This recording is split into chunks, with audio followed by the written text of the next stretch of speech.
아마 이 시간은 좀 고도의 집중을 요하는 시간이 되지 않을까 싶습니다. 여러분들이 식후에 또 있고 이렇게 오후 시간에 참여를 하는데 참 쉽지 않은 시간일 거라고 믿습니다만은 아까는 오전은 서론이고요. 이제 우리가 사실 본론에 대한 내용을 할 것이기 때문에 같이 좀 집중을 할 수 있으면 좋겠습니다. 제가 잠깐 기도하겠습니다. 하나님 아버지, 우리가 이 시간에 모인 것이 헛되이 모이지 않고 주님의 뜻하심과 주님이 친히 우리 가운데 임재하셔서 하시고자 하는 것을 드러내는 그런 시간 되기를 간절히 소원합니다. 성령이여 우리 가운데 계셔서 역사하여 주옵소서. 예수 그리스도의 이름으로 기도하옵나이다. 아멘.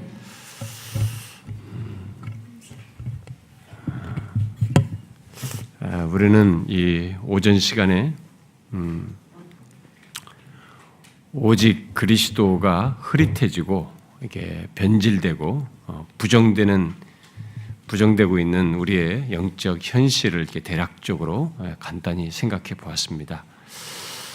그러면 과연 성경이 증거하고 종교학자들이 다시 외친 그 오직 그리스도가 무엇인지, 또 오직 그리스도가 부정되고 그것을 자연스럽게 여기며 더욱 부추기는 오늘의 현실 속에서 우리는 어떻게 해야 하는지를 생각해 보기를 원합니다. 이미 오전 시간에 왜 이 솔루스 크리스투스, 곧 오직 그리스도인지를 지나가듯이 말했습니다. 그것은 하나님이시면서 사람이신 조건의 예수 그리스도 외에는 우리를 구원할 조건을 가진 자가 없고 그의 중보사역이 있음으로써 죄 있는 인간에게 구원이 가능하기 때문이라는 것이었죠. 그러므로 참 하나님이시면서 참 사람이신 그리스도의 인격과 그의 완전한 그리고 충족한 사역 때문에 성경과 종교학자들이 오직 그리스도를 말하고 있어서 오직 그리스도란 요약하면 대체 불가능한 그리스도의 인격과 사역을 말하고 그것 때문이라고 말할 수 있습니다. 그 어떤 존재와도 섞을 수 없고 비교할 수 없는 오직 그리스도만의 그 배타적인 정체성과 사역의 충분함 때문에 오직 그리스도를 말하는 것입니다. 우리는 이 부분에서 확고해야 합니다. 신학을 배운 사역자들은 신학교에서 그리스도의 인격과 사역 두 파트로 나누어서 말하는 기독론을 이렇게 배웠을 것입니다. 또 신학을 배우지 않았어도 소요리 문답을 이렇게 접하신 분들은 이 두 가지로 말하는 그리스도에 대해서 알고 있을 것입니다. 그러나 오늘날 같이 포스트 모더니즘을 따라서 종교다원주의가 교회에 들어온 현실 속에서 여러분은 대체할 수 없는 그리스도, 그야말로 오직 그리스도만의 배타적인 정체성과 사역의 충분함을 알고 확신하는 것은 이게 좀 이상해 보이기까지 하는 우리가 현실 속에 살고 있습니다. 그러나 기독교는 그리스도의 배타적인 정체성과 사역의 충분함을 말할 때만이 그것의 생명력과 본래의 모습을 가질 수 있기에 그 내용을 확고히 해야 합니다. 먼저 질문해 보고 싶습니다. 왜 예수 그리스도가 배타적인 정체성을 갖습니까? 여러분, 왜 예수 그리스도가 배타적인 정체성을 갖는 것입니까? 그것은 오전에 인용한 골로새서 말씀대로 예수 그리스도가 하나님과 사람 사이의 유일한 중보이시기 때문이죠. 바로 신성의 모든 충만이 육체로 거하시는 분으로서 말입니다. 참 하나님이시면서 참 사람으로서 예수 그리스도는 유일한 분이신 것입니다. 우리는 모두 예수 그리스도가 참 하나님이시며 참 사람이시라는 것, 인성과 신성을 한 인격 안에 가지고 계신 것에 대해서 잘 알고 있습니다. 그러나 중요한 것은 이 세상에 그러신 분이 없고 세상 구원을 위해서는 오직 그 조건을 가지셔야만 한다는 것. 그런데 하나님께서 친히 그렇게 되셨다는 것. 그래서 빌립보서 2장 말씀대로 근본 하나님의 본체시나 하나님과 동등됨을 취할 것으로 여기지 아니하시고 오히려 자기를 비워 종의 형체를 가지사 사람들과 같이 되셨다는 것입니다. 여러분, 죄와 사망이 두려운 이 세상에 이런 유일한 존재의 등장은 굉장히 경이로운 것입니다. 우리가 이 실체를 정확히 알고 있다면, 그리고 이 실체를 묵상하고 있다면, 그리고 수시로 생각할 수만 있다면 이것은 굉장한 사실입니다. 이 세상 전 역사를 거쳐서 진짜 유일한 존재의 등장이에요. 정말로 기쁜 소식인 것입니다. 형용할 수 없는 기쁜 소식이에요. 우리들의 이해가 미치지 못할 그 신비롭고 놀라운 일이 이 세상에 있게 된 것입니다.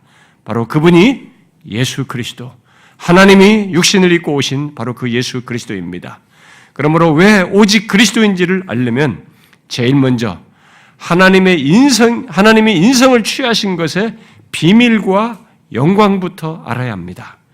비록 우리의 이해가 미치지 못할 부분이 있다 해도 그 어떤 존재도 또 이 세상의 그 어떤 고귀한 것으로도 비교 불가능한 예수 그리스도의 영광을 알아야 한다는 것입니다.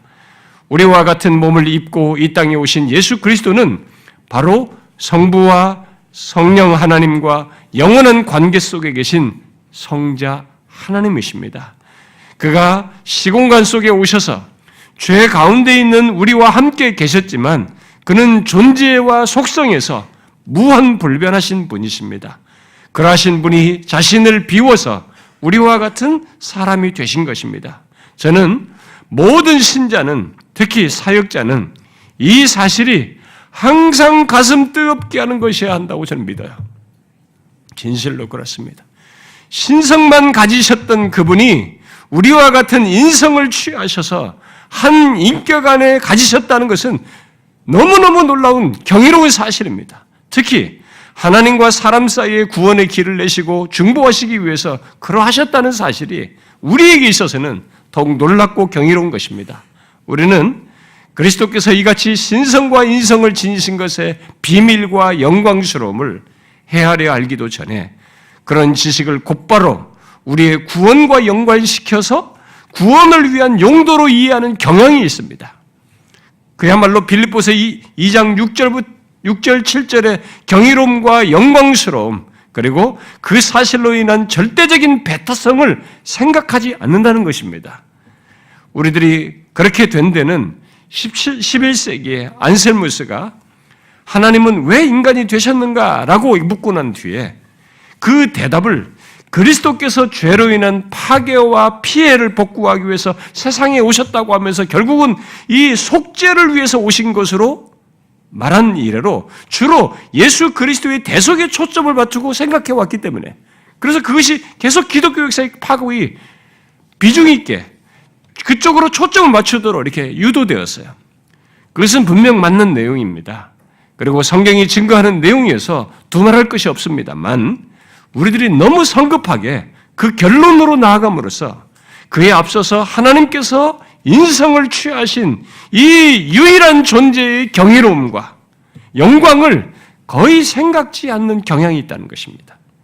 토마스 구디는 그리스도께서 이루신 구속으로 인한 은택, 곧 우리를 구원하는 것보다 더 가치 있고 영광스러운 것은 그리스도의 위격이다 라고 말했습니다. 그 성자 하나님께서 인간이 되신 것이다 라고 말한 것입니다. 그는 그리스도께서 획득하신 은택들은 우리에게 주신 그리스도의 위격이라는 선물, 곧 하나님이시면서 사람 되심으로 신인이라는 위격의 선물에 한참 미치지 못하며 그리스도의 위격의 영광 자체에는 더더욱 미치지 못한다. 그리스도의 위격은 그 모든 은택에 있을 수 있는 가치보다 무한히 더 가치 있다. 이렇게 말했어요. 여러분은 이 사실 아십니까? 전 인류 역사에 전무후무한 이 유일한 존재, 그 하나님이 사람이 되신 이 놀라운 그리스도의 정체성이 우리에게 얼마나 놀라운 선물이고 죄와 사망이 두려운 이 세상에 빛이 되고 생명이고 소망이 되어서 그야말로 그리스도께서 나셨을 때 천사가 한 말이 있잖아요. 천사가 목자들에게 큰 기쁨의 좋은 소식이라고 한 대로 정말 큰 기쁨의 좋은 소식인 것을 아십니까? 스테판 찬옥은 구딘과 같은 맥락에서 그리스도의 위격에 대해서 이렇게 말했습니다. 그리스도에게는 구주라는 직분보다 더 탁월하고 훌륭한 뭔가가 있다. 곧 그리스도의 위격의 위대함은 그분의 죽음으로 발생하는 구원보다 더 탁월하다라고 했습니다. 그러므로 또 왜 오직 그리스도인지를 알려면, 결국 오직 그리스도에 대한 이해를 가지려면 그리스도께서 우리의 구원을 위해 행하신 것, 곧 그의 구속을 통해 우리의 구원에 앞서서 먼저 그리스도의 위격적인 영광과 유일무이함을 생각하고 먼저 그것에서 확고해야 하며 확신을 가져야 합니다. 이것을 대충 건너뛰고 예수 그리스도를 생각하고 말하면 우리는 다른 종교적인 인물이나 그들의 구원 방법, 심지어 인간의 무엇을 더한 구원 방법론에 흔들리게 됩니다. 성경은 이 세상에는 다른 일을 통한 구원은 없다고 분명히 말합니다. 그 이유 중에 하나가 바로 우리의 구원을 위해 죄 없으신 완전한 존재, 곧 하나님이시면서 또한 사람 되신 그 조건을 가지신 자가 그리스도 외에는 없기 때문이라는 것입니다. 하나님은 그것을 창세전에 계획하시고 언약 가운데 실행하실 것을 말씀하시고 계속 그것을 역사 속에서 예언하시다가 마침내 실제로 근본 하나님의 본체이신 분께서 자기를 비워 종의 형체를 취하시고 우리와 같은 사람의 모습으로 오신 것이어서 분명 이 세상에 그것보다 특별한 사건, 특별한 소식은 없는 것입니다. 곰곰이 생각해 보세요. 이것보다 놀라운 소식은 없는 것입니다. 그리고 이것은 기독교가 이 세상의 다른 모든 종교와 구분되는 사실입니다. 곧 기독교는 소위 위로부터의 구원을 말하는 종교인 것이죠. 하나님이 친히 이 땅에 오심으로써 시작하는 구원, 곧 하나님이 우리와 같이 되시는 일로부터 모든 것이 시작되는 것입니다. 그래서 아가페 영성이라고도 말을 하잖아요. 모든 이 세상의 종교는 밑으로부터 시작해서 에로스 영성을 갖지만은 이것은 하나님이 친히 오심으로써 시작된 것이어서 그렇게 말하지 않습니까? 모든 종교는 이 땅의 조건에서 시작합니다. 소위 아래로부터의 구원을 말하는 거죠. 심지어 기독교에서 나간 이단들까지도 위로부터 시작되는 이 기독교 구원을, 이 지식을 변형시켜가지고 자신들로부터 시작되는 구원으로 바꾸어서 가르치는 것입니다. 그래서 사람들을 거기다 매이게 만드는 거죠. 그건 기독교와 분명한 차이가 있는 것입니다.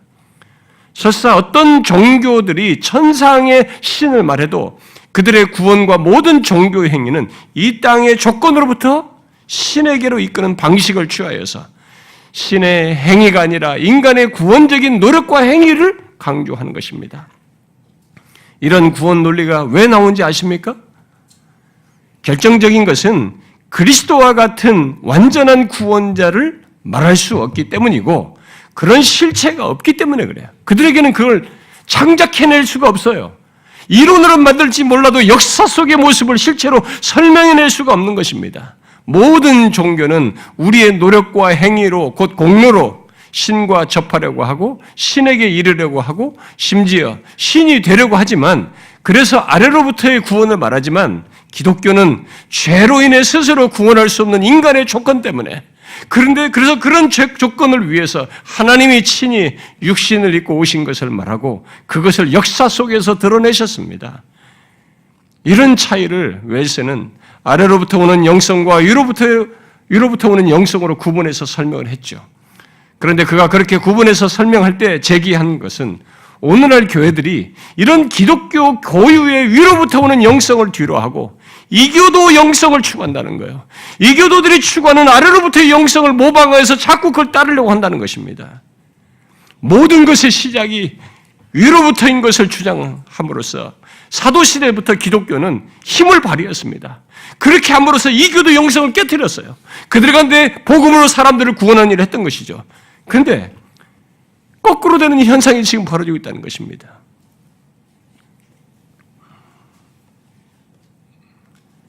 그런 충격적인 일이 왜 생깁니까? 그것은 오직 그리스도를 모르거나 흐릿해져 있기 때문에 그래요.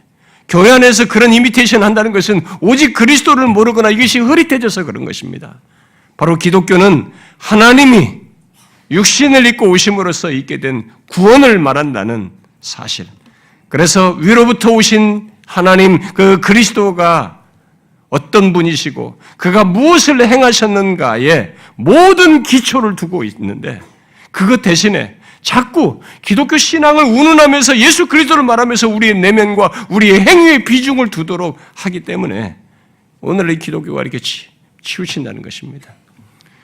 그래서 오늘날 기독교회는 그것 대신에 이방 종교들처럼 자꾸 이제 그들과 유사한 모양새를 갖는 거죠. 우리 내면에서 무엇을 찾고 우리 내면에서 신을 경험하고 우리들의 행위에 비중을 두고 무엇을 해서 어떻게 하고 이렇게 해서 복을 받고 자꾸 이런 식으로 기독교가 달라져 버리죠. 이방을 닮아가는 현상이 생긴 것이죠.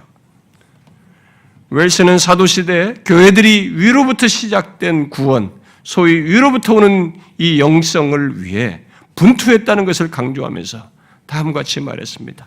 좀 길지만 한번 들어보십시오. 그것은 교회의 존재가 걸려있는 싸움이었다.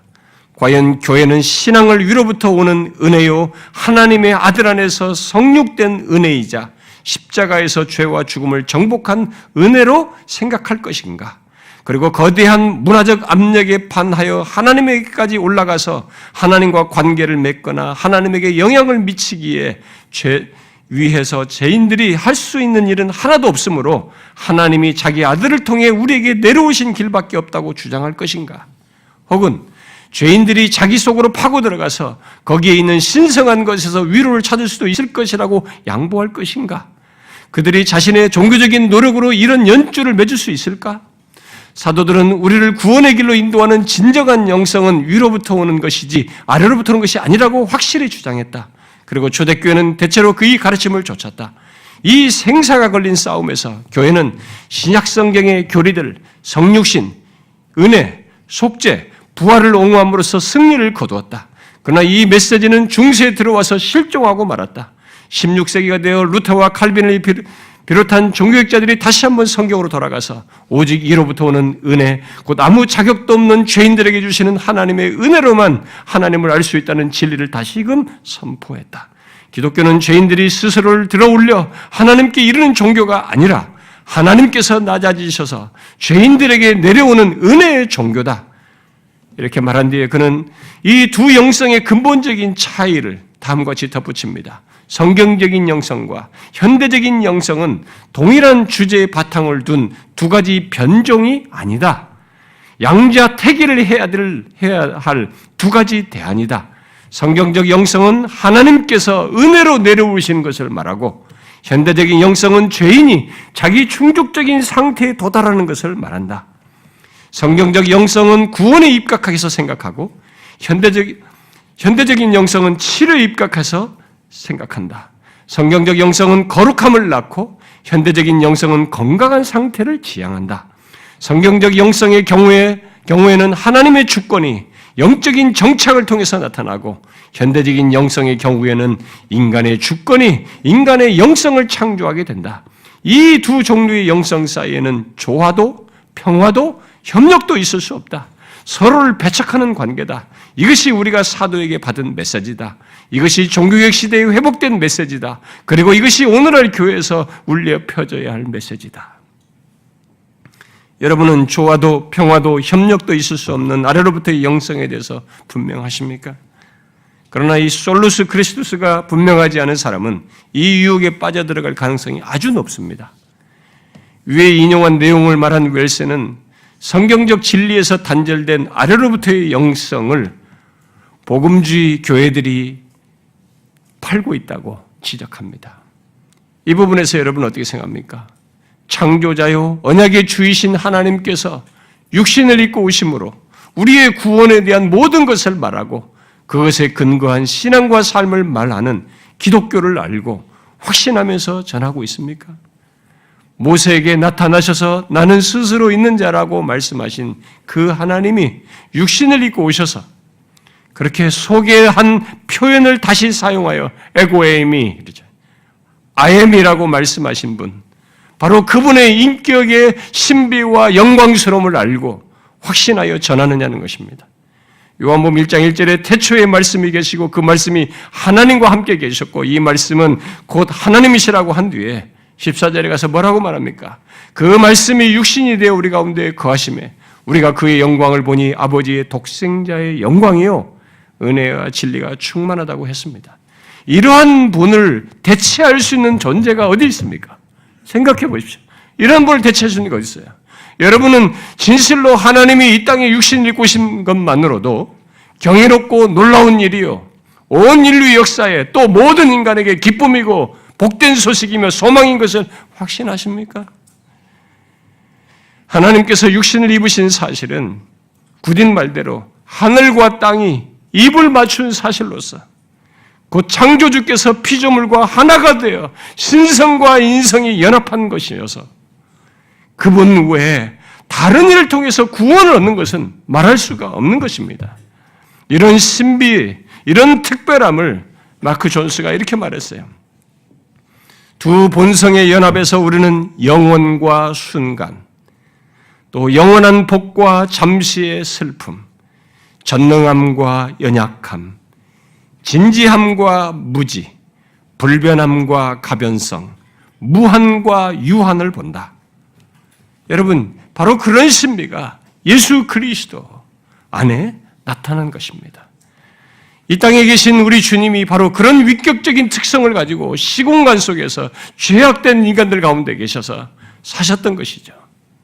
단 한순간도 하나님의 아들과 분리되지 않은 채 인성을 지니시고 사신 그 비밀스럽고 경이로운 사실이 실제로 역사 속에 있었던 것입니다. 여러분은 이 사실을 아십니까? 그것의 분리를 주장하는 일이 있었고 지금도 있습니다. 최근에 그런 주장을 펴서 학위를 받은 사람이 학교에 신학교에 들어와서 교수가 돼서 가르친다는 얘기 제가 어떤 사람으로 들었어요. 오직 그리스도를 부정하는 것입니다. 그리스도는 인간이 타락함으로써 받게 된 저주의 한 부분인 육체의 연약함으로 고통을 당하셨으나 죄가 없는 상태로 계셨습니다. 소위 고통스러운 연약함은 가지시고 경험하셨으나 죄가 있는 연약함은 갖지 않으셨던 것입니다. 우리 인간이 가진 몸과 영혼을 지니시고서 그렇게 하신 거예요. 얼마나 신비스러운 얘기입니까, 이게? 혹시 여러분들 중에 하나님이신 분이 갓난아이로 태어나시면서 인성을 취하신 것은 이해할 수 없는 것이라고 여기서 건너뛰시고 대충 다루시는 분 계십니까? 그것은 오직 그리스도를 부정하는 것입니다. 왜 대체할 수 없는 그리스도이고 왜 오직 그리스도이냐면 그 무엇보다도 먼저 그렇게 신인으로 오셔서 우리 안에 거하시고 사셨기 때문입니다. 그래서 찬옥은 다음과 같이 탐복했어요. 이 얼마나 기이한가. 무한히 거리가 먼 두 본성이 세상 그 무엇보다도 친밀하게 연합되다니. 그러면서도 그 어떤 혼란도 없다니. 한 존재가 영광과 간고를 다 알다니. 신성으로는 무한한 기쁨을, 인성으로는 말로 다 알 수 없는 슬픔을 알다니. 보좌에 앉으신 하나님이 요람 속 아이가 되시다니. 병력처럼 소리내시는 창조주가 우는 갓난아이와 고통당하는 인간이 되신다는 것은 자기를 낮추는 사랑은 물론 강한 능력의 표현으로서 이는 땅의 인간과 하늘의 천사들을 놀라게 한다. 성육신은 실로 하나님께서 하신 가장 큰 일이다. 이렇게 덧붙였어요. 여러분에게도 이런 놀람과 탐복이 있습니까? 우리의 문제는 하나님께서 육신을 입고 오신 것을 말하면서 별로 놀라지 않는다는 것입니다. 오늘날 예수 믿는 사람들이 그렇고 심지어 이들에게 하나님의 말씀 이것을 전하는 우리 설교자들까지 목사들까지 이것을 놀라지 않는다는 것입니다. 탄복과 기쁨도 감사도 전하고 싶은 이 열망과 설렘도 이 부분에서 부족하다는 것입니다. 진실로 하나님께서 인성을 취하신 것은 하나님께서 행하신 가장 큰 일입니다. 그래서 탐복할 수밖에 없고 동방박사들 이상으로 경배할 수밖에 없는 것입니다. 인류 역사는 하나님께서 한 여인의 몸에 아기로 잉태된 때부터 새로운 전환을 맞게 된 것입니다. 바로 그것은 새 창조의 시작인 것이죠. 곧 그리스도 안에서 사람이 새로운 피조물이 되는 역사를 열게 된 것입니다.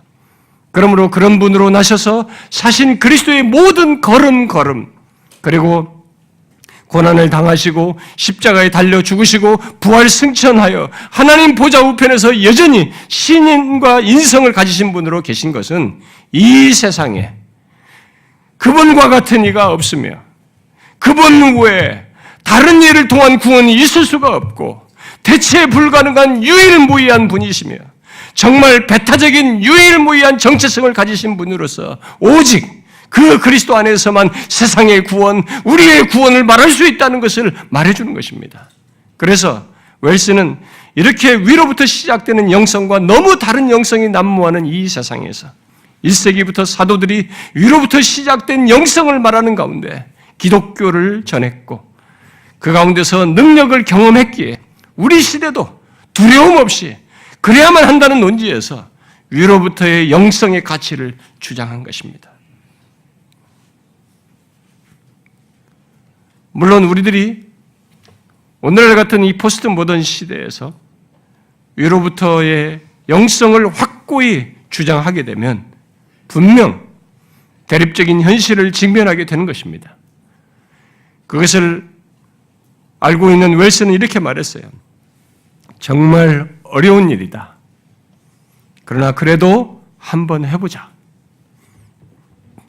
그러면서 그러나 방법은 그리스도와 관련하여 위라는 말이 사용된 두 가지 맥락을 알고 주장해야 한다고 하면서 이렇게 덧붙였어요. 그가 말한 두 가지는 이것입니다. 위에 계시던 분이 어떤 사명을 위해 보냄받고 성육했다가 십자가의 죽음을 통해 죄와 죽음과 사단을 대적하여 그들을 정복하고 나서 지금은 위로부터 다스리시고 계신다. 그분은 본래 계시던 위로부터 오셔서 인생과 치욕과 갈등의 골짜기를 거쳐 다시 자기가 출발했던 그 자리로 돌아가서 지금은 영광과 명예의 관을 쓰고 위에 앉아 계신다. 그가 말한 두 가지 맥락이 무엇입니까? 하나는 그가 위로부터 성육신 하신 분이시다는 것이고 다른 하나는 그가 십자가의 죽음을 통해서 죄와 죽음과 사단을 정복해서 지금 위로부터 다스리시는 분이시다는 거예요. 그는 그리스도의 위격과 사역을 성육신하기 전 위에 계시던 때와 그 이후로 나누어서 말한 것입니다. 중요한 것은 오직 그리스도를 부정하고 대신 아래로부터의 영성을 추구하는 이 세상 종교와 가치관과 문화를 거스려서 심지어 그것을 수용하는 교회들을 거스려서 위로부터 시작된 기독교, 위로부터 오셔서 육신을 입으신 오직 그리스도를 용기 있게 전하자는 거예요. 이렇게 오직 그리스도는 먼저 모든 것이 위로부터 시작되었다는 사실, 곧 하나님이 스스로 이렇게 어떻게 스스로 할 수 없는 인간을 위해서 친히 육신을 입고 오셨다는 사실, 그 영광스럽고 신비스러운 사실이 구원과 생명과 여타의 신앙과 삶 등 그야말로 모든 것의 시작이라고 하는 것을 알고 확신하는 것이 오직 그리스도를 알고 말하는 것이라는 겁니다. 여러분, 정녕 예수를 믿는 신자요 그리스도를 전하는 사역자이거든 신인 양성에 대한 이 경이로움과 영광스러움을 성경에 계시된 것 안에서 풍성하게 또 확신 있게 알고 전해야 합니다. 먼저 이것이 이 부분에서 우리가 확고해야 됩니다. 우리는 이 부분에서 최전선에 있는 사람들입니다. 이 경이로운 것, 이 세상에 없는 것을 우리는 소유하고 알고 이 비밀을 가진 사람입니다. 이것을 우리는 전해줘야 돼요. 그리고 그것과 함께 대체할 수 없는 그리스도의 중보 사역을 또한 정확히 풍성히 알고 확신하여 전해야 합니다. 오직 인격뿐만 아니라 그리스도는 그의 유일무이한 이 세상 역사에서 그 누구도 행하지 못한 사역, 바로 그의 중보 사역을 행하시고 계십니다. 행하셨고 행하고 계셔요. 그러므로 오직 그리스도를 말하려면 그리스도의 유일무이한 위격에 연결해서 그의 유일무이한 중보 사역을 말해야 합니다. 오전에 읽은 디모데전서 2장은 하나님과 사람 사이에 중보자도 한 분이시다라고 하면서 그 사람이신 예수 그리스도라고 말을 함으로써 신인으로서 유일한 중보자로서 유일하게 행한 중보 사역을 연결시켜서 말합니다. 그래서 바로 그 다음 구절에서 바울은 이렇게 말하죠. 그가 모든 사람을 위하여 자기를 대속물로 주셨다라고 그 말에 이어서 말합니다. 그 사실은 죄와 사망 가운데 있는 우리들에게는 신인 이신 그리스도께서 우리와 함께 계신 것만으로는 충분하지 않다는 것입니다. 바로 그분이 우리를 위해서 중보자로서 행하시는 것이 있어야 되는 거죠. 함께 계시는 것, 신인으로 와서 함께 계시는 것만으로 다 되는 게 아니에요. 그것만으로는 충분치 않은 것입니다. 우리를 위해서 중보자로서 뭔가를 하셔야 했던 것입니다. 히브리서 말씀으로 말하면 우리의 대제사장으로서 우리를 위해서 속죄하는 것이 있어야 하는 것이죠. 물론 그리스도의 중보사역은 제사장 사역만 있지 않습니다. 그것이 핵심적으로 강조되고 있지만 그리스도의 중보사역은 삼중직으로 수행되었고 지금도 되고 있습니다. 무엇입니까? 선지자, 제사장, 왕으로서 말이죠. 그러면 또 질문해 보겠습니다. 여러분은 그리스도의 중보사역에 대해서 얼마나 아십니까? 제가 이건 준비해놓고도 계속 그게 기도 제목이에요. 제가 그의 인격에서도 용어를 쓰지만 뭔가 일부의 감동을 갖지만 여기에서도 저는 너무 무지하고 그의 사역에서도 제가 무척이나 그리스도의 이런 사역을 많이 말하지만 제가 하는 것은 실체가 있다라고 말하는 것이지 실체의 내막과 내용을 제가 아는 바는 아니에요. 이건 너무너무 놀라운 얘기예요. 여러분들은 그리스도의 중보사역에 대해서 얼마나 아십니까? 혹시 예수 그리스도의 십자가의 죽음만 생각하고 있지는 않습니까? 그 무엇보다도 그리스도의 중보사역이 유일무이하다는 확신을 성경이 말한 중보사역에 대한 모든 내용의 근거에서 가지고 있습니까? 솔루스 그리스도스, 곧 오직 그리스도에 대해서 모호하거나 주저하는 이유 중에 하나는 사람들이 이 그리스도의 중보사역을 제한적으로 또 너무 피상적으로 안다는 것입니다.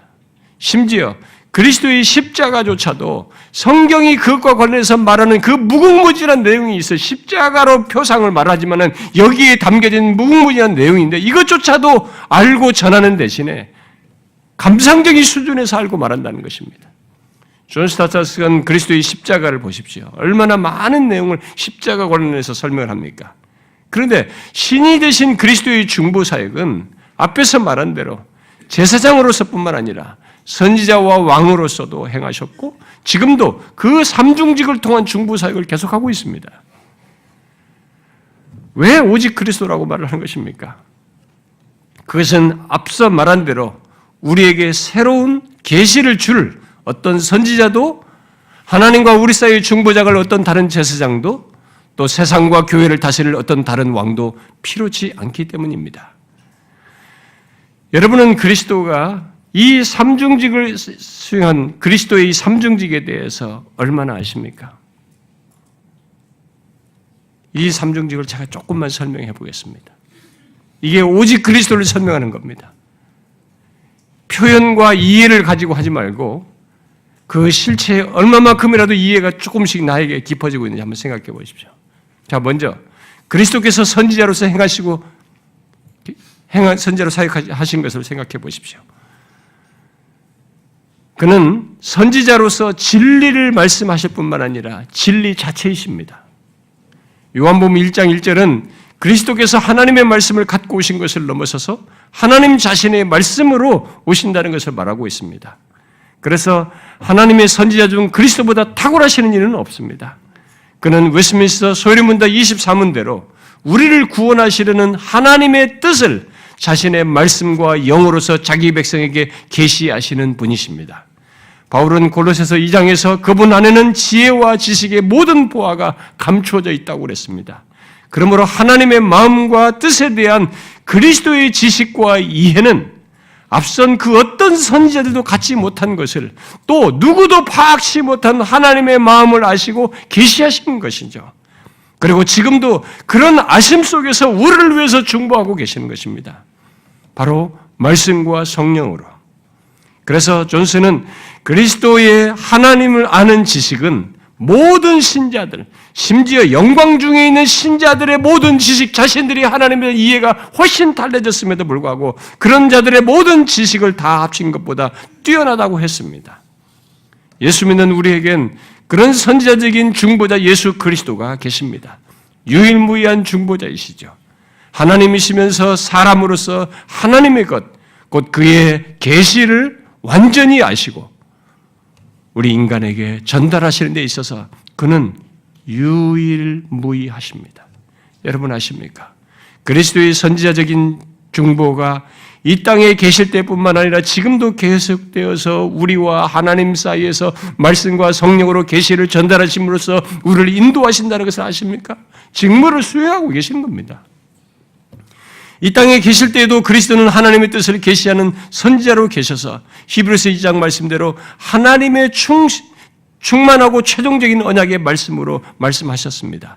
그런데 그는 부활승천하신 뒤에도 하늘과 보좌에서 사도들과 성경을 통해서 계속 하나님과 우리 사이의 계시를 전달하심으로써 선지자직을 수행하고 있습니다. 그것을 웨스민스터는 소리 문답에서 자신의 말씀과 영으로서 계시하신다고 말을 한 것입니다. 그리스도께서 자신의 영으로 우리들에게 하나님의 뜻을 이렇게 조명하여서 알게 하심으로써 계속되는 선지자적인 사역을 수행하고 계시는 거죠. 우리의 구원 역사는 그리스도의 이런 중보 사역 속에서 진행되고 있는 겁니다. 그가 십자가에서 죽고 이 세상에 살다가 끝나버린 것이 아니고 계속적인 이런 어마어마한 중보 사역이 있어서 모든 것이 진행되고 있는 것입니다.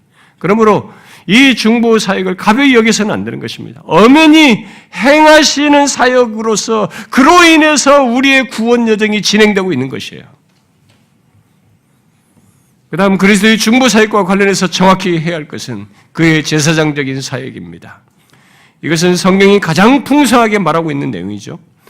우리들이 많은 시간, 많은 분량을 그리스도의 제사장적인 사역에 대해서 말하게 되는 것은 성경이 신인으로서 그리스도의 중보 사역을 주로 이 제사장인 사역과 연관돼서 말하기 때문이죠. 그러나 지난 교회 역사 속에서 어떤 그룹들에 의해서는 이 중요한 제사장적인 사역을 미개한 것으로 여기면서 죄와 진노와 심판 개념과 연관지어서 말하는 것에 대해서 거부감을 가짐으로써 배제하기도 했는데 오늘날도 이 유사한 현상이 벌어지고 있습니다. 그리스도의 제사장 사역이 어떤 것들을 설교자들이 은근히 기피해요. 가까운 역사 속에서는 자유주의자들이 그러했습니다.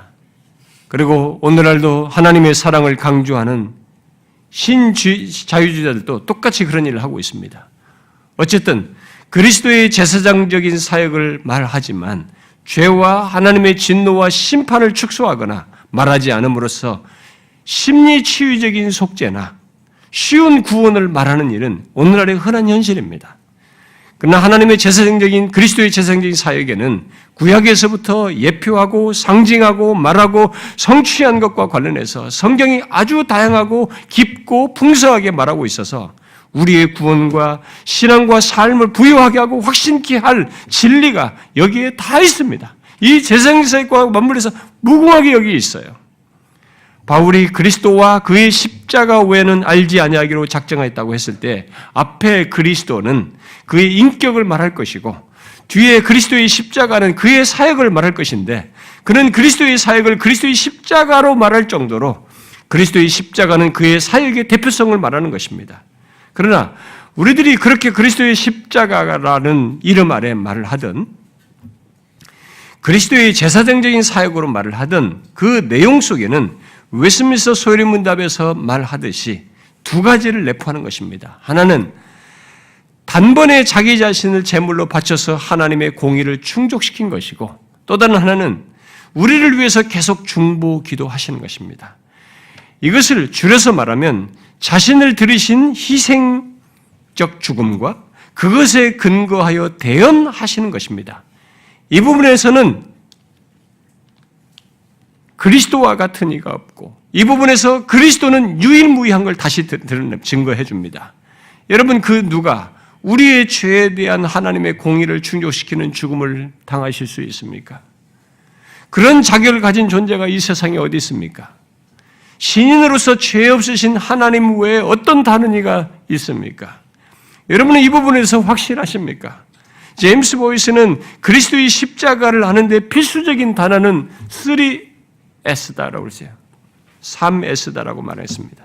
첫 번째 S는 satisfaction, 만족이고 두 번째는 sacrifice, 희생제사이고 세 번째 S는 substitution, 구속이라는 거죠. 대속이라는 것입니다. 여러분은 이 3S를 말하는 것을 얼마나 알고 있습니까? 풍성히 알고 있습니까? 그래서 그것들을 말할 때 여러분의 마음에 불붙는 마음이 있습니까? 오직 그리스도 안에 포함된 이 내용은 예수 그리스도를 믿는 자라면 또 그리스도를 전하는 사역자라면 마음을 불붙게 하는 것이 분명합니다. 마음을 불붙게 하는 것이에요. 이 세 가지를 그리스도의 십자가를 통해서 만족 있게 되었다는 것. 여러분 이 세 가지를 한번 설명해 보세요. 자, 첫 번째부터 한번 보세요. 만족이죠. 그리스도께서 자신의 십자가를 통해서 만족하셨다는 이 만족이 뭡니까, 여러분? 만족을 말하려면 우리는 먼저 죄에 대해서 말을 해야 됩니다. 왜냐하면 만족은 하나님의 공의를 거스르고 하나님의 율법과 명예와 그의 성품을 거슬려 해한 것에 대한 배상이거든요. 그것에 대한 보상을 말하기 때문입니다. 이 때문에 그리스도의 십자가를 말할 때 죄를 말하지 않을 수 없고 우리의 죄악됨을 말하지 않을 수가 없는 것입니다. 그런데 죄는 대충 건너뛰므로써 사람들에게 이 오직 그리스도를 이렇게 피상적으로 이렇게 너무 자기 주도적으로 이해하도록 만드는 거죠. 또 설교자들도 은근히 죄를 건너뛰므로써 오직 그리스도를 기피하는 태도를 드러내는 것입니다. 그러나 죄에 대한 하나님의 공의가 있고 그것이 만족되어야만 하는 것이에요. 그게 그리스도의 제사장적인 사역인 것입니다. 그런데 그것을 누가 합니까? 누가 할 수 있습니까? 죄 있는 인간 존재는 하나님의 율법을 만족시키며 그의 공의를 만족시킬 수가 없습니다. 아무도 죄 있는 조건에 있기 때문에 결국 죄 없으신 신인이신 오직 그리스도밖에 없는 것입니다. 그래서 모든 종교가 다 가짜가 되는 것입니다. 저는 이 부분에서 죄의 죄됨과 인간의 타락과 우리의 모두가 죄인인 것과 율법의 정죄 등을 정확히 알고 증거하게 된다면 왜 오직 그리스도인지가 선명하게 드러나고 믿습니다. 그런데 오늘날 교회들이 죄를 정확히 말하지 않고 또 우리들이 가망 없는 죄인인 것을 말하지 않고 그저 그리스도의 십자가를 통한 구원을 말함으로써 값싼 구원으로 싹 유포시켜버린 것입니다. 그러니까 사람들이 가책도 없이 구원을 받는 거예요. 자신이 죄인에 대한 자각도 없이 구원을 싹 인식하는 이런 일이 생기는 것입니다. 그러나 그것은 바로 우리의 사역자들이 주로 만든 것이어서 우리가 이 부분에서 책임을 져야 진짜. 다시 회복시켜야 됩니다. 우리들이 그렇게 알고 있는 사람들을 고쳐줘야 됩니다. 교회에 처음 온 사람들을 조심스럽게 대하고 붙잡고 싶은 마음으로 그렇게 건너뛰면서 말하는 일이 있고 또 교인들의 심기를 건드리지 않게 해서 그렇게 하는 일이 있습니다만 그것은 결국 오직 그리스도를 부정하는 사역입니다. 루터는 하나님과 나누는 교제의 기반은 거룩함이 아니라 죄라는 충격적인 말을 했어요. 아니, 굉장한 얘기예요.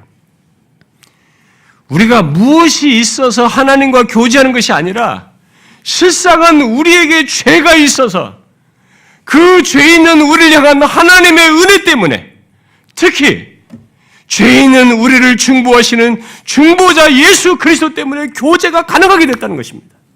죄 때문에 가능하게 된 거죠. 이 죄를 해결하는 중보자 때문에 가능하게 된 거죠. 그렇게 인간의 죄 해결은 신인으로서 제사장적인 사역을 행하신 오직 그리스도 안에서만 가능한 것입니다. 우리는 이 부분이 얼마나 크고 중요한 사실이며 죄 있는 인간을 자유하게 하는 사실인지 또 얼마나 기쁘게 하는 얘기인지 얼마나 우리를 복되게 하는 것인지 우리부터 그것을 알고 전해야 하는 것입니다.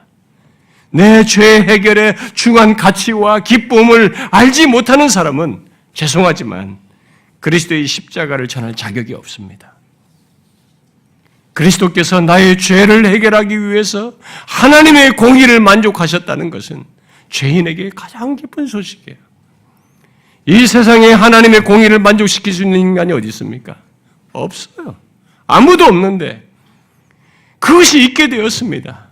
바로 내 죄에 대한 하나님의 공의에 대해서 만족시키는 일이 있게 된 것이죠. 누구에 의해서입니까? 죄 없으신 유일하게 만족시킬 수 있는 바로 하나님의 아들 예수 그리스도를 통해서 있게 된 것입니다. 얼마나 놀라운 복음입니까? 마틴 루터는 이 부분에 대해서 확고했고 그것을 그 어두운 시대에 담대히 전했습니다. 이렇게 말했어요. 죄 가운데 태어나 하나님의 원수가 된 우리는 모두 우리의 모든 것과 우리가 행하는 모든 것이 저주받아 영원한 진노와 지옥 외에는 획득한 것이 없으며 이런 공경에서 빠져나갈 길도 도움도 없으므로 그렇기 때문에 또 다른 인간, 즉 신인이신 예수 그리스도가 우리를 대신해야 했고 자신의 고통과 죽음을 통해 죗값을 치르고 만족을 이행하셨다. 저는 오늘날 우리들이 이 사실로 인해서 감동과 확신과 감사와 찬양과 뜨거움이 생기는지 궁금해요. 만약 그런 것이 없다면 왜 그럴까요? 무엇이 문제일까요? 반드시 물어야 됩니다. 사역자는 특별히 반드시 물어야 돼요. 신자들도 두말없고 우리 사역자들은 이 부분을 진지하게 물어야 됩니다. 그것이 없을 수가 없습니다. 왜 없습니까? 물어야 돼요. 그 다음 그리스도의 제사장적 사역으로서 자신을 희생제물로 내어주는 것은 그가 어떤 분이신지 아는 우리에게 정말 압도적인 사실입니다. 여러분, 바로 신이신 그리스도께서 우리의 죄를 지시고 구약에서부터 모형과 상징과 예표로서 말한 희생제사 속에 그 희생제물로서 자신을 내어주신 이 놀라운 진리, 그렇게 해서 구원하시는 하나님의 지혜와 사랑, 그야말로 영원한 생명을 얻게 하는 하나님의 은혜가 있다는 소식, 이런 복음이 어디 있습니까? 바울은 로마서 3장에서 이 예수를 하나님이 그의 피로써 믿음으로 말미암는 화목제물로 세우셨다라고 말했습니다. 그리고 요한일서 2장은 그는 우리 죄를 위한 화목제물이니라고 말했습니다. 그리고 요한일서 4장에서도 하나님이 우리를 사랑하사 우리 죄를 속죄하기 위하여 화목제물로 그 아들을 보내셨다라고 말했습니다. 죄에 대한 하나님의 진노와 심판, 모든 죄에 대해 율법이 선고하는 저주, 곧 형벌을 죄 없으신 중보자 예수 그리스도께서 대신 받으신 것입니다. 다 받으셨어요. 이 희생제사는 이 저주와 형벌과 관련된 것입니다. 저는 오늘날 이런 사실, 곧 이 세상에 없는 복음이 힘있게, 뜨겁게 전해지지 않는 것이 이상해요. 우리가 복음을 가지고 유의를 부리는 것은 아닌지, 우리의 죄에 대해서 우리가 받아야 할 하나님의 진노요 율법의 저주를 죄 없으신 신인으로서 유일한 조건을 가지시고 대신 지시고 담당하심으로써 우리를 죄와 사망에서 또 영원한 형벌에서 구원하셨다는 이 사실은 이 세상에 없는 소식이에요. 찾아보세요. 없습니다. 이 세상에 존재하는 모든 것을 찾아서라도 보면 이런 조건을 가지고 실제적으로 역사 속에 행하신 이것이 없습니다. 그래서 이 세상을 향해서 우리가 외쳐야 할 유일한 것을 가지고 있는 것입니다. 유일한 복음을 가지고 있어요. 그런데 왜 지금은 이것이 시들어져 있을까요? 정말 이상하지 않습니까? 우리는 너무 그런 내용을 이론적으로 배워왔고 사변적으로 여기고 있는 건 아닐까요? 지금 간단히 말을 한 것입니다만은 지금 말한 것의 실체는 우리가 평생 붙들고 의지하고 전해도 더 묵상하고 전해도 모자랄 내용입니다. 우리가 정녕 이 사실을 알고 믿는다면, 곧 이 놀라운 제사장적 중보 사역을 확신한다면 아무리 많이 말해도 지칠 수 없고 여전히 새로운 것이며 새롭게 하는 사실입니다. 그래야만 하는 것입니다. 그러나 옛 자유주의나 오늘날 신자유주의가 또 열린 신학을 말하는 사람들은 하나님의 진노니 뭐 죄에 대한 형벌이니라고 하는 것은 중세적 율법주의로 취급하면서 그저 하나님의 사랑을 깨닫고 그의 용서를 받아들이는 것으로 축소시키고 왜곡시켰어요. 지금도 계속 그렇게 하고 있습니다. 여러분, 그런 내용은 오늘날에도 쉽게 듣는 얘기잖아요. 우리 주변에서. 하나님의 사랑을 말하면서 진노와 심판과 또 죄 없는 이의 이 대신 속죄 등을 기피하는 것 등 그야말로 사랑의 신학을 말하는 것이 오늘날 흔한 현상 아닙니까? 그것은 오직 그리스도를 왜곡하고 부정하는 것입니다. 성경은 처음부터 끝까지 죄는 그냥 처리되는 것이 아니라는 것을 분명히 말합니다. 죄에 대한 율법의 정죄와 저주가 있으며 죄에 대한 하나님의 진노와 심판, 심지어 영원한 형벌이 있다는 것을 말하고 있습니다. 그리스도의 제사장적 중복 사역 가운데는 바로 이런 죄에 대한 진노와 심판의 해결이 있는 것입니다. 인간에게 있어야 할 죄에 대한 저주와 심판에 대한 해결이 있는 것입니다. 이것을 오직 그리스도 이분이 하신 거예요. 이것을 사도 베드로는 베드로전서 2장에서 이사야서 53장을 인용해서 말한 것입니다. 여러분, 이 세상이 가장 먼저 알아야 할 복음이 이것 아닙니까? 이게 가장 필요하지 않습니까? 기독교는 바로 그런 유일무이한 죄, 유일한 죄와 사망의 해결이라는 이 복음을 가지고 있습니다. 굉장한 위치를 점유하고 있는 거죠. 이 세상이 존재하는 한 계속 말해주어야 할 영원한 복음을 가지고 있는 것입니다. 또 그리스도의 제사장적 사역에는 죄를 대속하심으로써 죄인인 우리를 의롭게 하는 사역이 있습니다. 그리스도께서 죄를 해결하여 그 진노에서 벗어나게 할 뿐만 아니라 의로우신 하나님과 화목하여 교제할 수 있도록 우리를 의롭게 하시는 일 또한 행하셨다는 것입니다. 죄인으로서 하나님의 진노와 심판을 받을 우리들의 자리에 그리스도께서 서시고 우리가 그리스도의 자리에 놓임으로써 의롭게 되는 것, 우리의 경험 세계 속에서 쉽게 수용 못할 이 어마어마한 일이 오직 죄 없으신 신이신 그리스도로 말미암아서 있게 된 것이에요. 죄인인 우리에게 실체로 있게 된 것입니다. 여러분은 죄 있는 인간에게 이런 일이 있다는 것을 어떻게 이해하고 받아들이고 있습니까? 그것은 예수 믿는 한 사람으로서뿐만 아니라 말씀을 전하는 사역자에게 중요한 질문입니다. 어떻습니까? 여러분은 죄인이 그리스도의 의로움 안에서 하나님 앞에 서는 것의 실체를 아십니까? 그것이 죄인에게 얼마나 극적이고 영광스럽고 복된지를 아십니까? 이 사실을 알고 믿음으로써 소유한 사람은 하나님과 복된 교제 속에서 이 땅에서부터 참 안식과 평안을 누리게 될 것입니다. 그것을 바울은 로마서 4장에서 시편을 인용하여서 말하잖아요. 불법이 사함을 받고 죄가 가려짐을 받는 사람은 복이 있고 주께서 그 죄를 인정하지 아니하실 사람은 복이 있도다. 진짜 복이 있는 사람이죠. 그리스도의 중보 사역으로 죄인인 우리가 그런 복 있는 사람이 된 것입니다. 그러므로 이런 사실들과 함께 비록 연구된 글이지만 이런 십자가, 조스타드의 십자가 같은 이런에서 말하는 이 내용, 거기서 말하는 십자가와 관련돼서 말하는 이런 내용들을 이해를 넘어서서 가슴으로 공감하고 확신한다면 또 그 놀라운 사실들이 이 세상에 주어졌고 우리를 위해서 있게 된 것을 알고 믿는다면 예수 믿는 우리는 또 우리 사역자들은 이 놀라운 그리스도의 중보 사역을 단순히 설명하는 정도가 아니라 꼭 알게 해주고 싶은 소식이에요. 꼭 전해주고 싶은 것입니다. 전해야 하고 어떤 것도 타협함 없이 전해야 할 내용으로 우리에게 있는 것입니다. 힘있게 전해 마땅한 것이죠.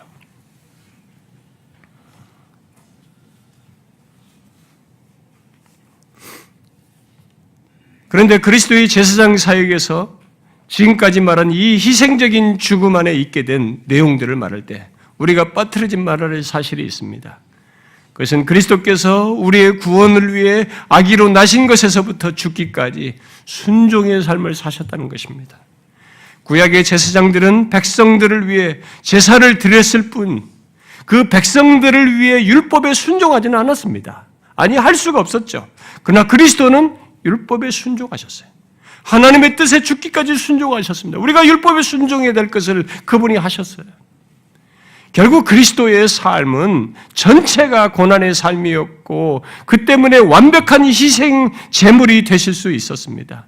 그런 그리스도의 순종 속에서 제사장으로서 죽으신 것은 에베소서 5장 말씀대로 향기로운 제물과 희생 제물로 하나님께 드려졌습니다.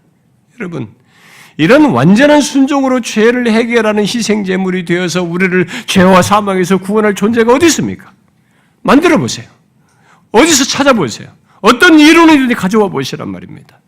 그렇게 완벽하고 무음한 존재요. 더욱이 하나님 앞에서 우리를 의롭게 할 정도의 죄를 처리할 존재가 어디 있습니까? 가상적으로 만든 존재가 아니라 역사적인 존재, 역사 속에서 자신을 그런 것을 드러내셨습니다. 진실로 그리스도 외에는 없는 것입니다. 여러분은 이렇게 명확한 근거에 따라서 오직 그리스도를 말하십니까? 그런데 이런 그리스도의 제사장적인 사역은 그리스도의 희생적인 죽음 때문에만 말하는 것은 아닙니다. 그것은 그런 자신의 희생적인 죽음에 근거해서 현재적으로 대언하시는 사역을 내포합니다. 그리스도의 제사장적인 사역에서는 이것이 하나의 중요한 내용이에요. 사람들은 이 제사장적인 사역을 희생적인 죽음에 대한 강조만큼 비중 있게 이 부분을 생각지 않고 또 의지하지 않고 전하지 않는 모순을 우리가 드러냅니다. 그러나 이 둘은 그리스도의 제사장적인 사역에서 하나로 연결되어 있습니다. 그리스도의 희생적 죽음 그리고 그의 대언 사역이 이게 분리되지 않고 하나로 연결되어 있습니다. 모든 구원의 적용은 그리스도의 희생적 죽음에 근거한 그의 대언적 사역으로 말미암아서 있는 것입니다. 만일 그의 대언 사역이 없다면 우리의 구원은 미완성적인 것이 되고 실제 소유로 가질 수가 없습니다. 이것은 아주 실제적인 사실입니다. 히브리서 7장이나 요한일서 말씀에서도 2장 말씀에서도 우리들이 죄가 있는 이 땅에서부터 구원을 누릴 수 있는 것은 그리스도께서 계속 하나님 앞에서 우리를 위해서 간구하시며 대언하시기 때문이라는 것을 말하고 있습니다. 그런데 이 같은 대언 사역은 인성을 취하시고 모든 것을 겪으신 분으로서 부활 승천하셔 중보하시며 대언하시기에 굉장히 실제적이고 또한 우리에 대해서 너무 동정적이십니다. 이와 관련해서 존슨은 다음과 같이 말했어요. 그리스도가 인간이라는 것은 그분이 십자가에서 자신을 제물, 곧 우리를 대신한 참된 인간 대속물로 바칠 수 있었을 뿐만 아니라 연약함 중에 있는 자기 백성을 동정할 수 있다는 뜻이다. 반면에 그리스도가 신이라는 것은 십자가에서 공로 있는 죽음을 죽으시되 단지 죄인 한 사람을 대신해서 죽으셔서 그 사람만 구원하는 게 아니라 많은 죄인들을 구원하리라는 뜻이었다. 그리스도의 위격의 가치는 그리스도께서 하신 일에 무한한 가치를 부여했다. 다시 말해 그리스도의 죽음이 헤아릴 수 없이 많은 사람들을 구원하기에 충분했음은 십자가에서 죽은 분이 하나님이었기 때문이다. 그랬어요. 여러분, 왜 오직 그리스도인지 아시겠습니까? 신인이신 그분 외에는 많은 죄인을 구원할 수가 없어요. 그렇다면 이런 놀라운 사실을 알고 소유한 우리는 이 세상 앞에, 아니 교회당에 들어온 사람들에게 이 사실을 확고히 담대히 확신 있게 전해야 하지 않겠습니까?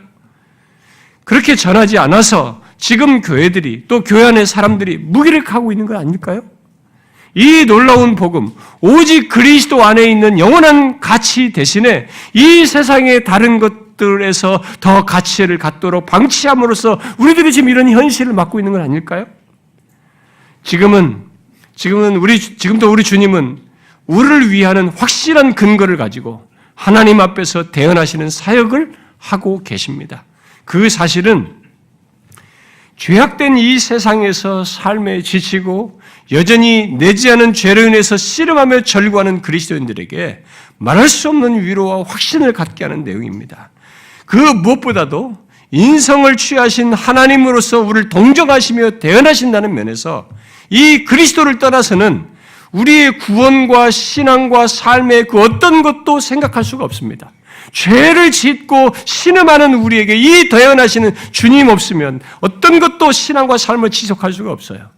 구원의 여정의 모든 면에서 심지어 우리의 구원의 최종 상태에 이르는 것까지 주님의 대언 사역이 없이는 아무것도 말할 수가 없습니다.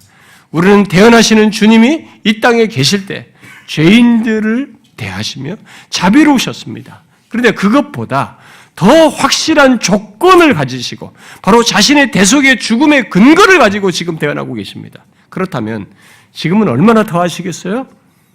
존스가 이와 관련해서 주목할 말을 했습니다. 성육신 덕분에 하나님께서 우리에게 자비를 베풀 수 있는 새로운 길이 열렸다. 하나님의 육신이 되셨기에 경험의 바탕을 둔 긍휼이 획득되었다. 신성은 시험받을 수 없다. 이제 천국에 계신 그리스도는 세상에서 자신이 어떤 형편에 처했었는지를, 즉 고난과 시험을 당했던 것을 기억하실 수 있다. 천국에서 그리스도는 이 땅에서 자신의 삶이 얼마나 힘들었는지를 기억하신다. 시험의 위력이 얼마나 강했는지를 기억하신다. 그 덕분에 그리스도는 자기 백성을 동정하신다. 성육신이 일어나지 않았다면 어떤 면에서 그런 공감은 불가능했을 것이다. 하나님이 우리를 긍휼히 여길 수 있고 자비를 베풀 수 있는 새로운 길이 생겼다는 말은 주목할 만한 말이지만 사실이 그렇다. 이렇게 말했어요. 참 하나님이시요 참 사람이신 그리스도께서 그렇게 대언하시는 제사장적인 사역을 하기 때문에 죄에서 구원받아서 여전히 죄가 있는 세상에 살면서도 의롭다함을 받는 자로서 구원을 누리며 확신하는 것이 가능한 것입니다. 이런 대체 불가능한 그리스도 때문에 오직 그리스도라고 우리가 말하는 것입니다. 그런데 그리스도의 중보 사역에는 지금까지 말한 두 가지, 그 선지자와 제사장 사역만이 있지 않고 왕으로서의 그리스도, 그의 왕적인 사역이 있습니다. 왕적인 사역이 무엇입니까? 백성을 다스림으로써 자기에게 복종시키고 자기 백성을 지키며 모든 원수를 정복하는 것입니다. 여러분, 그리스도의 이런 왕적인 사역으로 그리스도인으로서 현재의 조건을 갖고 또 안전한 영적인 성장과 여정을 갖고 있다는 사실 아십니까? 이 그리스도의 왕적인 사역 안에서 우리들이 지금 이 현재의 조건과 영적인 이 순례길을, 안전한 길을 가고 있다는 걸 아십니까?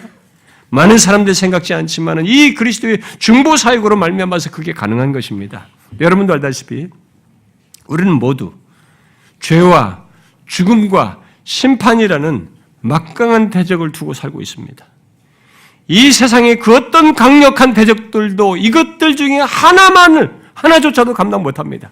어떤 강적이 나와도 이 세 가지 중에 하나조차도 감당 못합니다. 인간은 이것들로부터 자신을 지킬 수가 없습니다. 그리고 그것들을 정복하는 것은 더욱더 할 수 없습니다. 여러분, 이 세상의 그런 대적으로부터 우리를 건져내어 지킬 수 있는 존재, 대적들을 정복할 존재가 어디 있습니까? 죄, 죽음, 심판이라는 이 대적으로부터 우리를 보호하고 지키면서 정복할 존재가 이 세상에 어디 있습니까? 없습니다. 불교의 성인으로 말하는 석가모니도 자기 안에 있는 욕심과 이 씨름에서 그것에서 벗어나라고 몸부림친 사람입니다.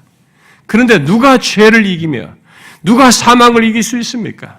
또 누가 죄를 이용해서 사람을 무너뜨리고 유혹하는 이 사단을 공격을 이길 수가 있습니까?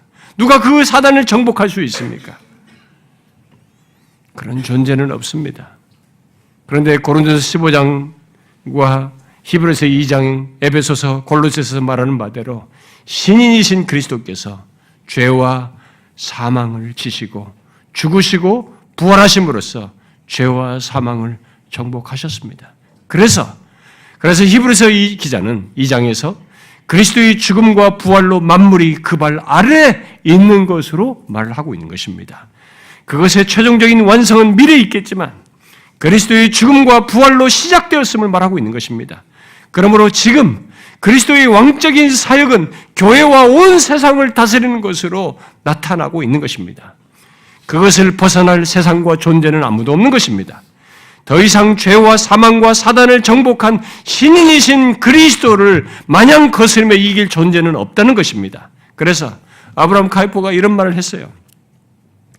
우리 인간 실존의 전 영역에서 또 모든 것에서 주권적인 그리스도께서 내 것이다 라고 외치지 않는 곳은 손톱만큼도 없다. 없습니다. 지금 우리 주 예수 그리스도는 죄와 사망과 사단을 정복하시고 이 세상과 우리의 전 삶의 영역에서 특히 교회 안에서 주권적인 왕권을 가지고 행사하고 있습니다. 심지어 사단들의 영역까지도 다 내 영역이다라고 말씀하시면서 말씀하고 있는 것입니다. 지금 우리 주 예수 그리스도는 빌립보서 2장 6절에서 8절의 낮아지심을 지나서 9절부터 11절에서 말하는 높아진 상태에 계십니다. 세상이 알든 모르든 또 어떤 거역을 하고 적대를 하든 모든 인격적인 존재들은 이 땅에 육신을 입고 오신 하나님, 바로 신이신 예수 그리스도를 주라 시인하게 될 것입니다. 그럼 그분으로 분명히 인정하게 될 거예요. 그분이 지금 세상 역사의 통치자로서 왕적인 사역을 하고 계시는데 특히 자신의 몸인 교회 안에서 이 주권적인 통치를 하고 계십니다. 바로 말씀과 성령으로 그렇게 하고 계십니다. 그래서 죄와 사망에서 건진받는 각각의 인격체들이 말씀과 성령을 따라서 그리스도의 몸 안에서 자라가며 섬기는 일이 일어나는 것은 모두 그리스도의 왕적인 사역으로서 있게 되는 것입니다. 여러분은 이 그리스도의 사역을 자신의 신앙과 삶에서 또 자신이 사역한 자기가 속한 교회 속에서 경험하고 있습니까? 제가 이 교회를 경험한다는 것이 굉장히 중요하게 강조하는 이유가 이런 겁니다. 이것은 그리스도의 통치를 받는 거예요. 그리스도의 통치를 받지 않는 이 집단은 사교 집단인 것입니다. 반드시 있어야 되는 겁니다. 그게 교회예요. 이것이 선명한 신자, 선명한 교회가 바로 오직 그리스도를 알고 믿는 것입니다. 여러분, 우리 주 예수 그리스도는 창세전에 계획하시고 언약 가운데서 말씀하시고 예언하여 실제로 신인으로 이 땅에서 사시고 죽으시고 부활하여 죄와 사망을 정복하시고 지금 만물을 그 발 아래 두어 다스리고 계십니다. 그러므로 누구든지 그리스도 안에 있으면 가장 안전한 자가 되는 것입니다. 이 어마어마한 소식을 우리가 갖고 있어요.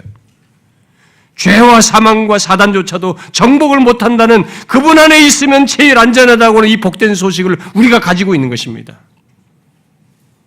그를 능가할 존재나 실체는 아무도 없는 것입니다. 어떤 것도 없어요. 전 인류 역사 모든 종교를 다 뒤져도 죄와 사망과 사단을 정복하여서 그것들로부터 구원한 역사적인 성취자는 없는 것입니다. 여러분, 왜 오직 그리스도인지 아시겠습니까? 이런 삼중직을 수행하시고 지금도 중보하심으로써 정확한 구원을 하시는 분은 다른 분이 없어요. 이분 외에 오직 그리스도가 없는 것입니다. 그래서 오직 예수 그리스도인 거예요. 그렇다면 이제 우리에게 한 가지 현실적인 질문이 제기됩니다.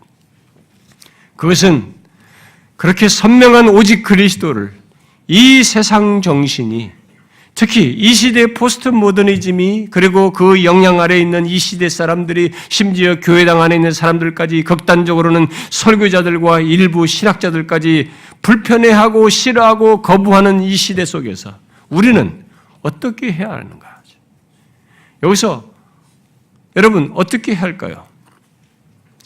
이 시대에 편성하여 오직을 뺀 축소된 그리스도의 인격과 사역을 사람들에게 맞추어서 전해야 될까요?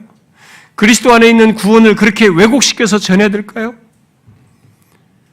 우리의 숙제는 오직 그리스도를 싫어하고 거부하는 이 시대 속에서 우리는 어떻게 해야 하는가 하는 문제입니다. 이 하우의 문제를 말하기 위해서 우리가 먼저 한 가지 확인할 것이 있습니다.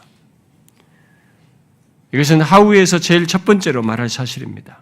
그것은 오직 그리스도, 바로 하나님께서 인성을 취하시고 이 땅에 오셔서 모든 것을 이루시고 지금 하늘 보좌에서 대언하시는 이 중보자의 영광을 보는가 하는 것입니다. 이 중보자의 영광을 보는 것입니다.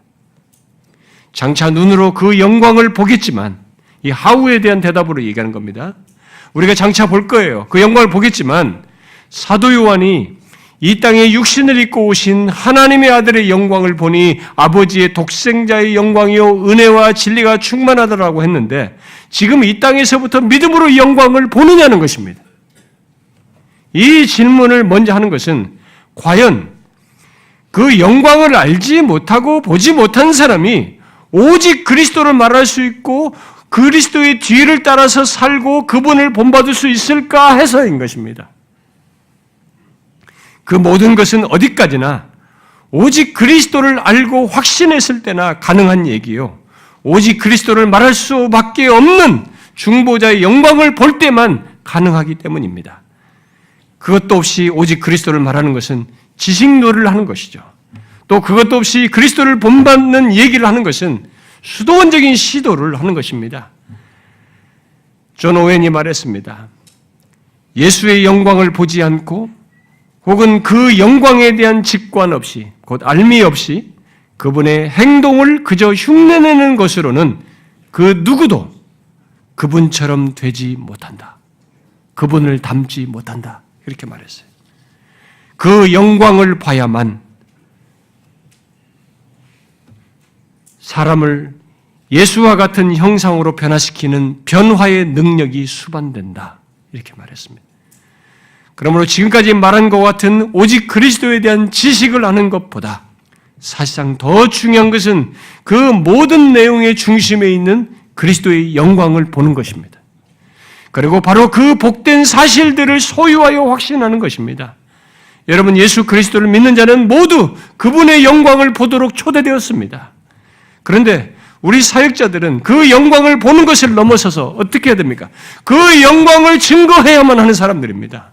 그렇다면 그 영광을 알고 보지 않으면 어떻게 전하겠어요? 오늘날 사역자들의 문제 중에 하나는 그것이 없이 그리스도를 본받겠다고 하고 그리스도의 삶이 어떻고 예수님이 이렇게 살았고 어쩌고 저쩌고를 하면서 자꾸 이게 삶의 이미테이션 하라고 시킨다는 것입니다. 그런 증거 속에서는 고상한 바리새인을 만드는 것입니다. 나이스한 이 무슨 도덕적인 신자일 것 같지만 미안하지만 바리새인을 양산하는 것입니다. 도덕적인 신자에 지나지 않은 것이죠. 그 무엇과도 비교할 수 없는 신인으로 계신 그리스도의 영광을 보아야 하는 것입니다.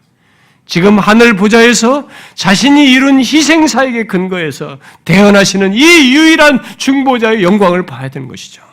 무슨 제가 가시적인 환상을 보라는 것이 아니라 이 실체를 성경에 계시된 대로 보면 이와 같은 분이 어디 있냐 이거예요. 응? 이와 같은 분이 어디 있습니까? 그분 안에 인간은 죄와 사망과 사단에게서 노임받습니다. 얼마나 놀라운 소식입니까? 이 소식은 1세기 사람이나 지금 사람이나 다음 시대 사람이나 똑같이 필요한 소식이고 절박한 소식입니다. 사람들이 가변적이고 지나가는 것에 열망하면서 그것들에 온 힘을 쏟으며 살고 있습니다. 이 시대는. 그렇게 하는 것은 그들에게는 그들을 잡아줄 확정적인 것이 없다는 말이기도 하는 것입니다. 이게 포스트 모더니즘의 맹점인 것입니다. 그래서 이 확실한 것을 말해주는 것이 오히려 답이 될 수 있는 것이에요.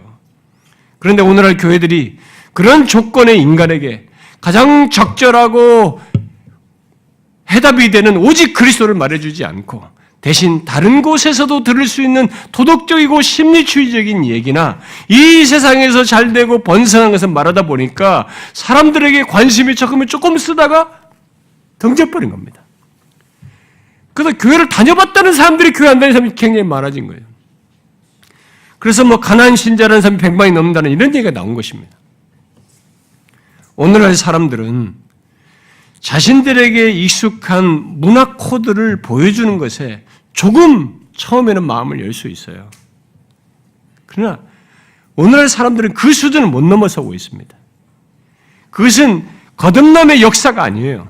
거기서 보이는 반응은 거듭남의 역사가 아닙니다. 접촉점에서 타협된 기독교로만 보이게 함으로써 오히려 더 많은 부작용을 낳게 하는 것입니다.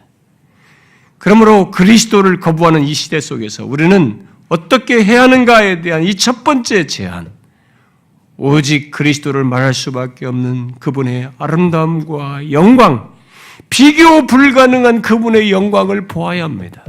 보아야 해요.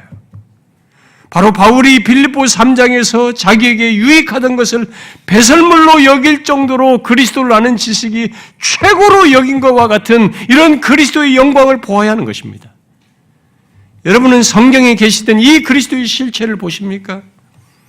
모든 것을 이루시고 부활 승천하여서 지금 대언하시는 신인으로 계신 이 중보자의 영광, 그 누구도 비교할 수 없는 이분의 영광을 보느냐는 거예요.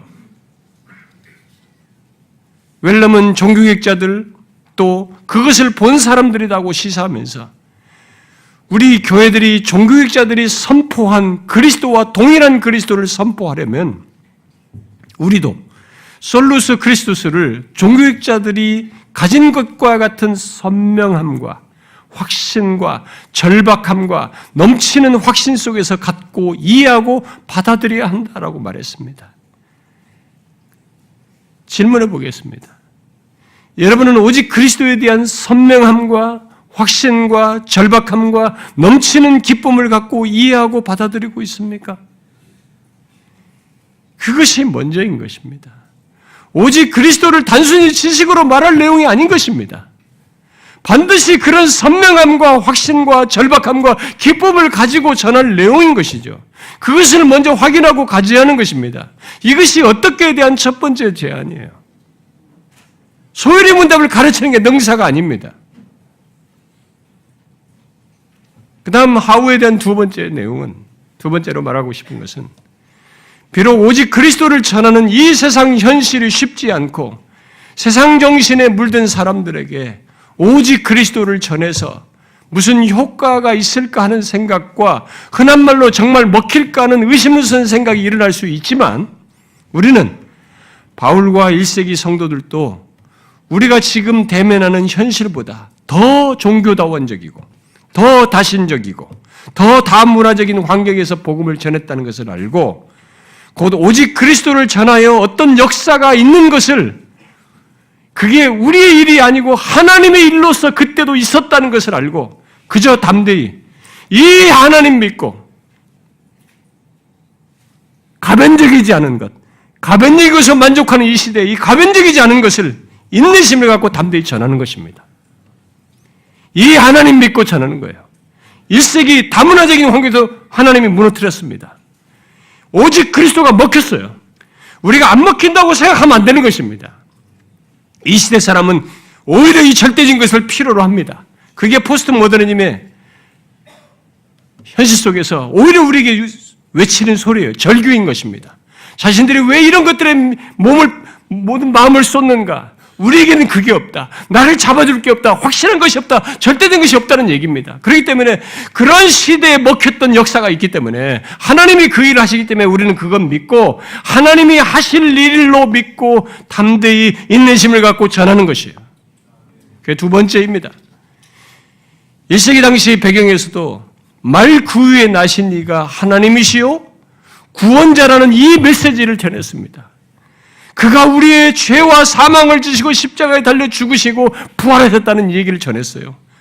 지금도 대언자로 계셔서 중보 사역하신다는 이 메시지를 듣고 사람들이 그리스도께 굴복하고 그를 받아들이는 일이 그 당대에 있었던 것처럼 똑같이 너무 어리석어 보이는 메시지를 전하면서 역사가 일어나는 것입니다.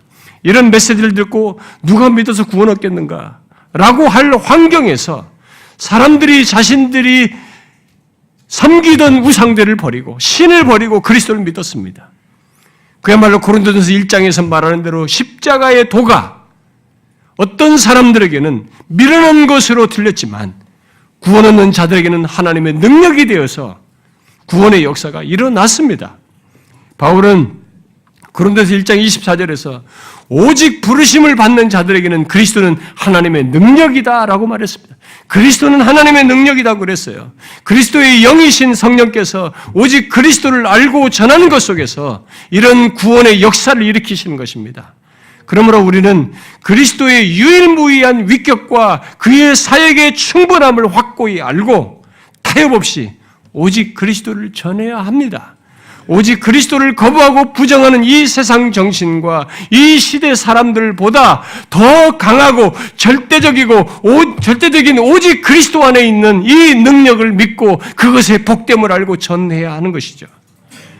이 시대의 어떠함보다도 오직 그리스도 안에 있는 구원의 사실과 그 그리스도를 전할 때 있는 하나님의 능력이 더 크고 절대적이라는 확신을 설교자는 가져야 됩니다.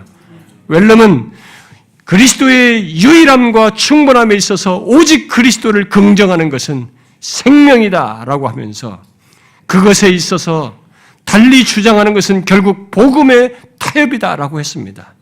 오늘날 오직 그리스도를 긍정하지 않고 달리 주장함으로써 복음의 타협을 해온 장본인들이 우리 사역자들이기 때문에 우리는 이 부분에 대해서 진지하게 다시 이 세대를 역류해서 성공과 효과에 목말라서 타협해 나가는 순간순간 가는 이런 대세의 흐름을 거스려서 우리는 이 오직 그리스도를 담대히 전해야 됩니다. 그러나 그런 타협의 유혹과 도전은 지금도 있을 것이고 앞으로도 계속 있을 것입니다. 호튼이라는 사람이 오늘날 기독교를 그리스도 없는 기독교로 말하는 그런 책을 쓰면서 이렇게 말을 했어요. 그리스도의 증인인 우리 앞에 놓인 도전은 예수 그리스도를 우리의 자아도취적인 강박관념을 풀어주는 열쇠로 볼 것이냐, 아니면 우리를 그런 죄와 권세로부터 해방시키는 구속자로 제시할 것이냐이다. 정녕 그리스도는 우리의 자아를 더 부풀리기 위해서 오셨는가?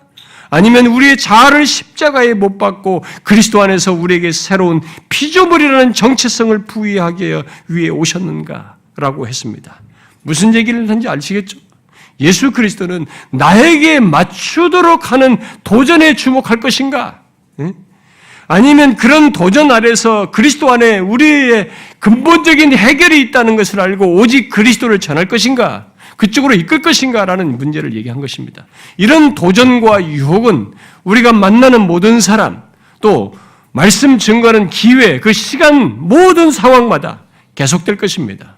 계속 있을 거예요.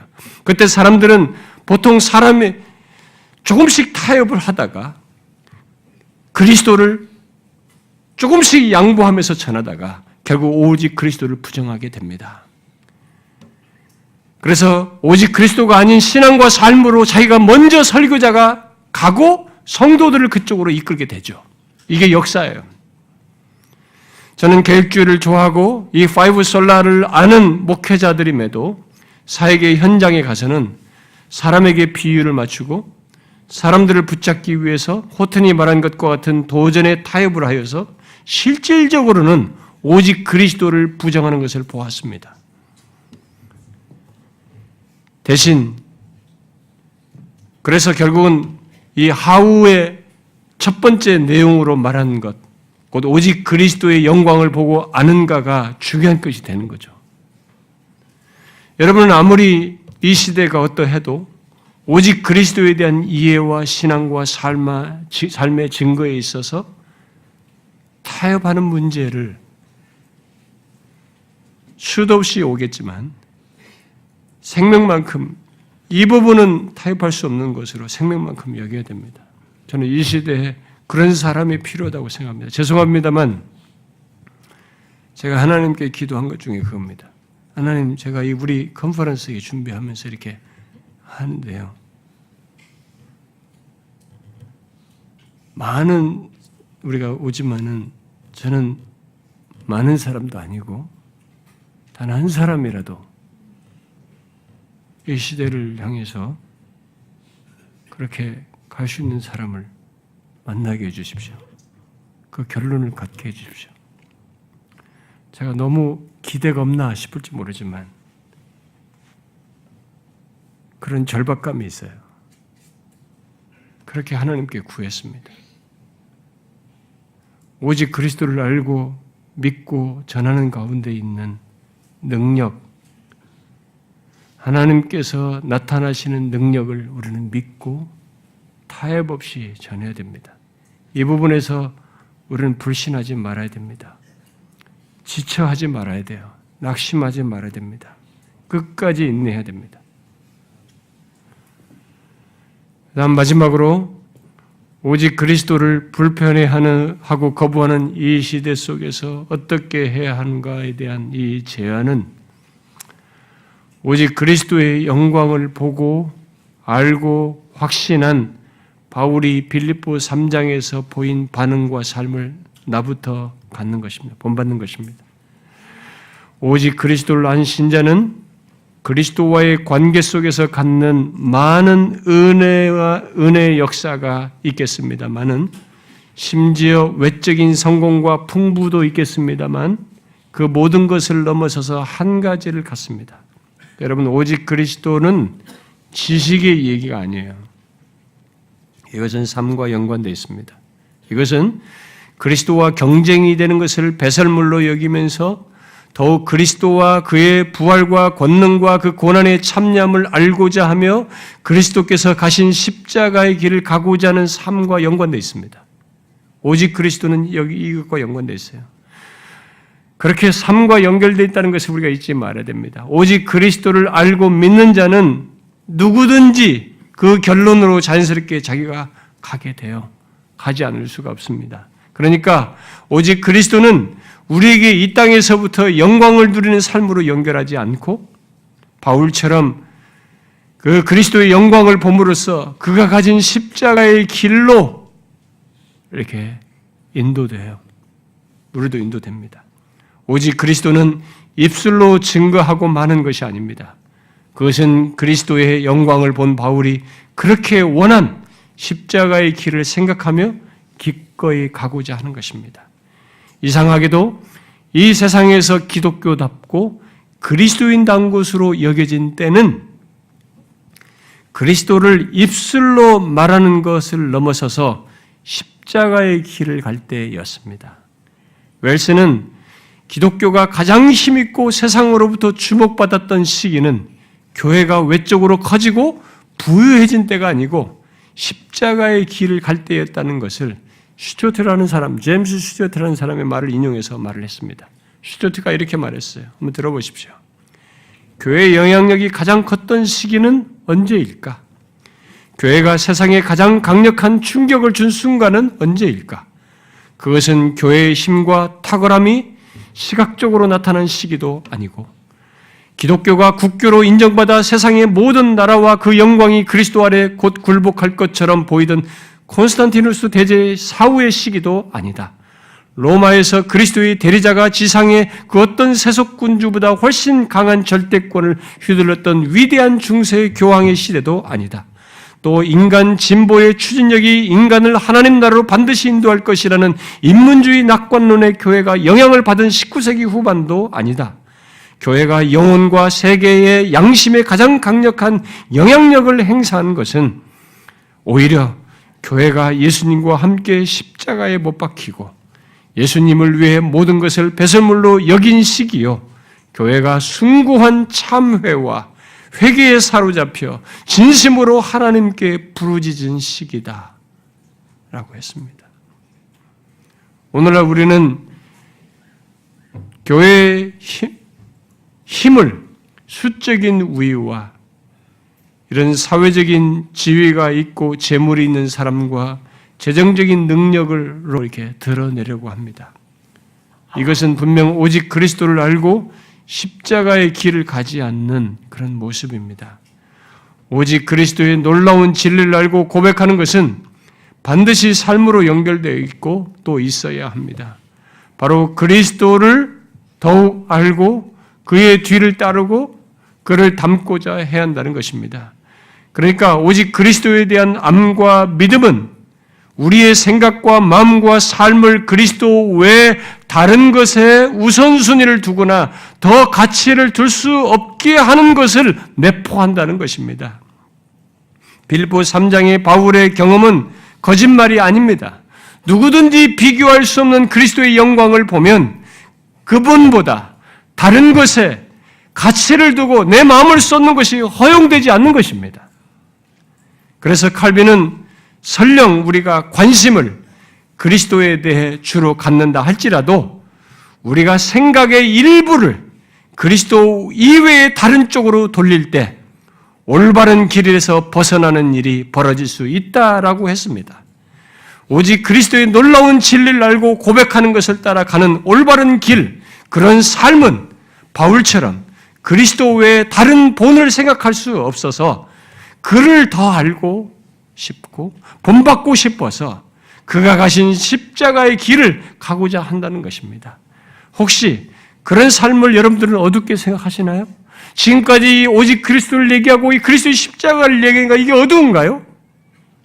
바울은 십자가의 길을 끌려가듯이 억지로 가지 않았습니다. 어두운 마음으로 가지 않았어요. 오히려 오직 그리스도 안에서 본 영광과 확신으로 인해서 주께 대한 신뢰와 확신, 사랑, 기쁨, 경배, 기꺼운 순종의 마음으로 가고자 했습니다.